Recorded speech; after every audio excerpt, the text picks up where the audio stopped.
your Bamenda man, your Ekuna man, your Ngi man, your Bakuri man, and proudly so your Anglophone brother. You're welcome on this platform, dear friends. À l'ouverture de la session extraordinaire avec les membres du COMEX, Samuel Eto'o-Fils a pris la parole. Il a dit deux choses qui ont, si vous voulez, trois choses qui ont attiré mon attention. Il a parlé d'Emmanuel Koundé, il a parlé des finances de la Fédération camerounaise de football, et il a dit aussi que on ne lui fait pas chanter et qu'il ne cède pas au chantage. Je crois que le message est clair.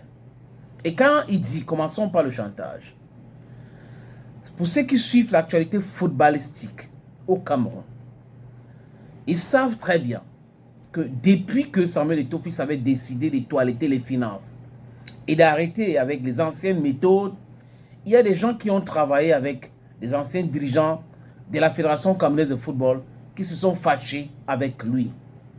Certains membres du COMEX ont démissionné. Monsieur Fetcheux, je crois qu'il était 4e vice-président ou 3e, je ne sais pas. Djalan Kouane aussi qui était un des vice-présidents. On a Guibaï Gaëtama et certains d'autres qui étaient membres de l'Assemblée générale sont partis. Et quand ils partent, qu'est-ce qu'ils ont fait? Ils ont commencé à manigancer les choses, essayer de piéger la Fédération camerounaise de football en utilisant ce, entre guillemets, qu'on appelait hier le pape, surtout celui qu'on appelait hier le pape du TAS, le droit de football, Abdourahmane Amadou, pour ne pas le nommer. Ils ont concocté les dossiers et au niveau du TAS, c'était des mauvaises concoctions. Vous voyez un peu, les amis. Abdourahmane Amadou a perdu ses procès de façon systématique contre Samuel Eto'o-Fils. Il dit tout. Au niveau de la CAF, la CCA et le TAS. Au TAS, ils ont bu la tasse. Et j'ai appris que certains d'entre eux avaient demandé à Samuel Eto'o-Fils de leur donner 400 millions pour qu'ils arrêtent leur chantage. Et il y a des journalistes dits sportifs qui ont des émissions hebdomadaires, qui parlent football, qui sont dans ce complot. Pourquoi? Parce que ces mecs-là, mes amis, recevaient 100 000 chaque semaine. Parce qu'ils ont les émissions, c'est des hebdomadaires. Donc du coup, on les paye par rapport à ces émissions-là. 100 000 chaque semaine. Donc 4 productions, c'est 400 000. D'autres avaient 150 000. Dans ceux qu'on donnait 150 000, par mois, c'était 600 000. L'argent là venait d'où? Et pour ceux qui observent bien, il est dit, les joueurs, depuis, avant que l'État n'arrive, n'étaient pas payés. On le plus voler, payer les joueurs. Après, bon, le mécène a laissé, et ça s'est passé comme ça s'est passé, le club n'existe plus. On a Coton Sport de Garoua, on a d'autres clubs, mais pas plus que 4 clubs. Et les joueurs jouent au football, après ils allaient vendre au restaurant, laver les plats dans les restaurants et autres. Et pendant ce temps, c'était l'engraissement des créateurs ou ceux qui ont créé les clubs, disons ça aussi comme simplement comme ça, les amis. Donc les gars avaient créé leur club uniquement pour eux, pour leur bénéfice, pour leur intérêt. Et les joueurs, c'était non-sens. Tu vas aller te plaindre ou tu te plains, on va te bannir, tu vas faire quoi, tu ne veux rien faire. Et un ancien footballeur donc devient président, et il dit qu'il va changer les choses. Les gens, ok, bon, il dit ça seulement, bah, la réalité du terrain va l'attraper et tout ça, il ne peut rien changer. Nous avons les longs bras, nous sommes à la présidence de la République, nous sommes au ministère. C'est pour cette raison que les gens se sont fâchés contre lui partout. Donc, premier chantage, les membres du COMEX qui ont démissionné, ça ne l'a pas affecté. Il a le sense of direction. Il a continué. Et après, on a porté plainte. Il est resté très serein. Il a gagné aussi. On a voulu perturber son entrée au COMEX de la CAF. Mais il les a montré encore qu'il était téméraire. Il est entré. Do you understand that? Ça, c'est du côté chantage. Ce n'est pas encore fini. Les clubs, donc, qui appartiennent à ceux qui passaient leur temps à bouffer l'argent de la subvention, ont commencé à faire le chantage. Oh, si on n'a pas l'argent, si on n'a pas les subventions, on va laisser. Bamboutous a fait ça 2 fois. Bamboutous est revenu. Ils sont en train de jouer MTN Elite One. Aigle du Mongo Ils ont essayé ça. Mais ils sont là maintenant. Young Sport de Bamenda a essayé ça.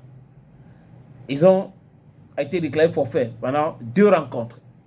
Il fallait qu'ils laissent 3. Et on devait les faire chuter. That's a club from my part of the country. Yes, this is me, Bamenda man. Ekonaman, Giman, Bakreman, me, I'm Victoria United, PWD, and Young Sport. But I should not be supporting wrong things. Et Emma Bimbe a dit qu'il a discuté avec Samuel Eto'o-Fils, qui lui a dit que non, il n'a pas d'intérêt à bloquer cet argent, il faut juste justifier le paiement des salaires et on va lui donner l'argent. Et certainement, Young Sport a justifié et on les a donné l'argent.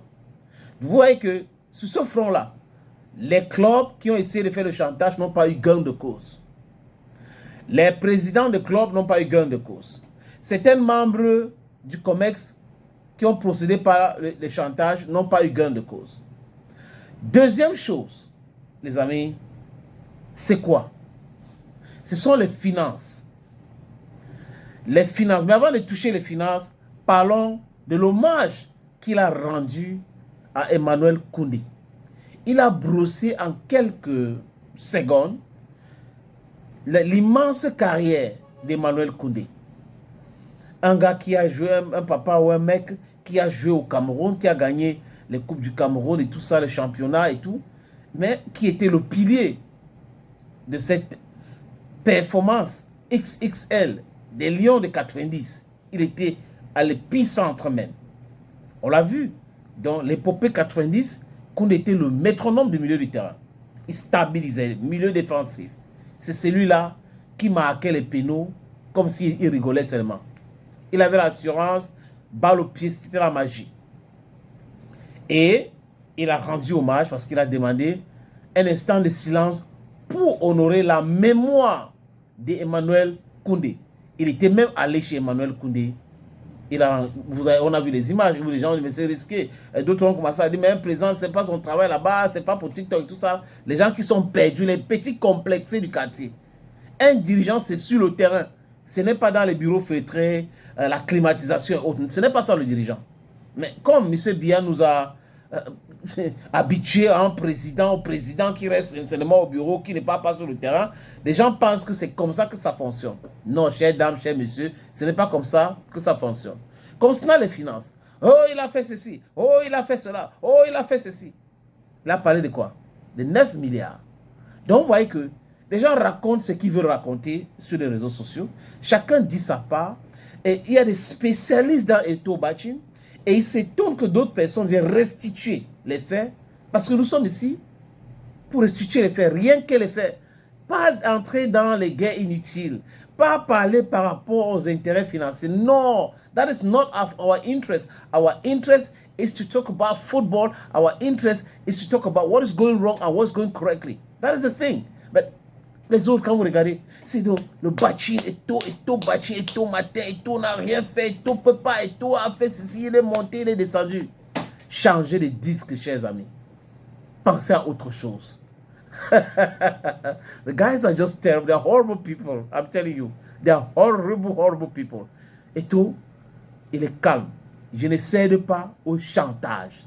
Ça, c'est le mot phare. Thank you, friends. And bye-bye.